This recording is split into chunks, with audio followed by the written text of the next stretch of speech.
Hello student, आज हम लोग हिस्ट्री का चैप्टर 3 फ्रांस की क्रांति का दीर्घ उत्तरीय प्रश्न 1 से लेके 5 तक का हल करेंगे।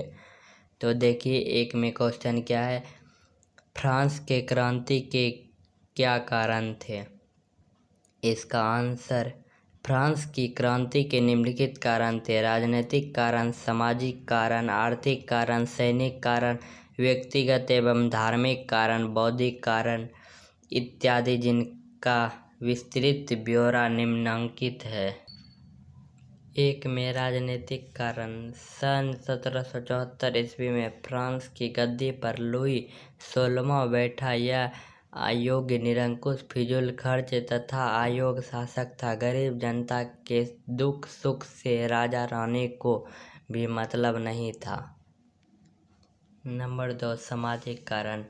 फ्रांसीसी समाज 3 भागों में बटा था, जिन्हें स्टेट कहा जाता है। प्रथम स्टेट में धार्मिक गुरु पादरी लोग थे। दूसरे स्टेट में कुली वर्गीय लोग थे। तृतीय स्टेट में काफी बचे सभी लोग थे। कृषकों की स्थिति अत्यंत दयनीय थी। नंबर 3, आर्थिक कारण। राजा रानी की फिजूल खर्ची, अकारण विदेशी युद्ध में फंसने आदि से फ्रांस की आर्थिक स्थिति डगमगा गई थी। राज्य भी लाभ से वंचित रहता था। नंबर 4, सैनिक कारण। सेना में तृतीय स्टेट के लोग ही भर्ती किए जाते थे। कम वेतन के बावजूद कठोर अनुशासन और खराब भोजन के कारण सैनिक असंतुष्ट रहते थे। फल हुआ कि क्रांति में सेना ने खुलकर भाग लिया। नंबर 5, व्यक्तिगत एवं धार्मिक कारण। फ्रांस की जनता को किसी प्रकार की स्वतंत्रता नहीं थी। लिखने, बोलने, विचार अभिव्यक्ति, धार्मिक स्वतंत्रता का पूर्णतः अभाव था। देश में लगभग 400 कानून थे। गिरफ्तार व्यक्ति को इसका कुछ नहीं पता रहता था कि किस कानून के तहत उस पर मुकदमा चल रहा है।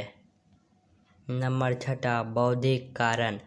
उपयुक्त विकट स्थिति में कुछ ऐसे बुद्धिजीवियों का प्रादुर्भाव हुआ जिन्होंने राजा और राजतंत्र का विरोध करने के लिए जनता को तैयार किया। मोंटेस्क्यू ने विधि की आत्मा नामक पुस्तक लिखी। रूसो ने सामाजिक संविदा लिखी, जिसमें प्रशासन में पूर्ण परिवर्तन की बात कही गई थी। क्वेश्चन नंबर 2, फ्रांस की क्रांति के परिणामों का उल्लेख करें। फ्रांस की क्रांति के निम्नलिखित परिणाम हुए। नंबर 1, पुरातन व्यवस्था का अंत तथा धर्मनिरपेक्ष राज्य की स्थापना। फ्रांस में क्रांति के बाद पहले से चली आ रही व्यवस्था का अंत हो गया और आधुनिक युग का जन्म हुआ। नंबर 2, जनतंत्र की स्थापना तथा व्यक्ति का महत्ता। राजा के दैवीय अधिकार के सिद्धांत को गलत समझा गया। जनतंत्र की स्थापना हुई। नेशनल असेंबली ने व्यक्ति की महत्ता पर बल दिया। नंबर 3, समाजवाद का आरंभ। फ्रांस की क्रांति ने समाजवादी प्रवृत्ति को जन्म दिया। जनता के राजनीतिक अधिकारों की घोषणा की गई। नंबर 5, वाणिज्य व्यापार में वृद्धि। गिल्ड प्रथा, प्रांतीय आयताकार तथा अन्य वाणिज्य प्रतिबंधियों से व्यापारियों को मुक्त कर दिया गया। नंबर 5, दास प्रथा का उन्मूलन तथा शिक्षा का प्रचार। क्रांति के बाद 1794 के कन्वेंशन में दास मुक्ति कानून पारित किया गया, लेकिन क्रांति के बाद इसके प्रबंध का भार सरकार के जिम्मे आ गया। नंबर 6, महिलाओं की सुविधाओं की प्राप्ति। फ्रांसीसी क्रांति में महिलाओं का भी हाथ था। बहुत संघर्ष के बाद यह अधिकार उन्हें 1946 में प्राप्त हो सका। अब महिलाओं भी पुरुषों के समान मतदान कर सकती है। नंबर 3, फ्रांस की क्रांति एक मध्यवर्गीय क्रांति थी। कैसे? इसका आंसर, यदि सही रूप से पूछा जाए तो यही कहना वाजिब होगा कि फ्रांस की क्रांति वास्तव में इसे आरंभ करने वाले मध्यवर्गीय लोग ही थे तथा क्रांति की सफलता का लाभ भी इसी वर्ग को मिला। मध्यवर्गीय लोग ही क्रांति में मुखर थे और क्रांति की सफलता के बाद शासन भी इन्हीं के हाथ आया। अतः यह कहना बिल्कुल सही है कि फ्रांस क्रांति मध्यवर्गीय क्रांति। नंबर चौथा, फ्रांस की क्रांति में वहाँ के दार्शनिकों का क्या योगदान था?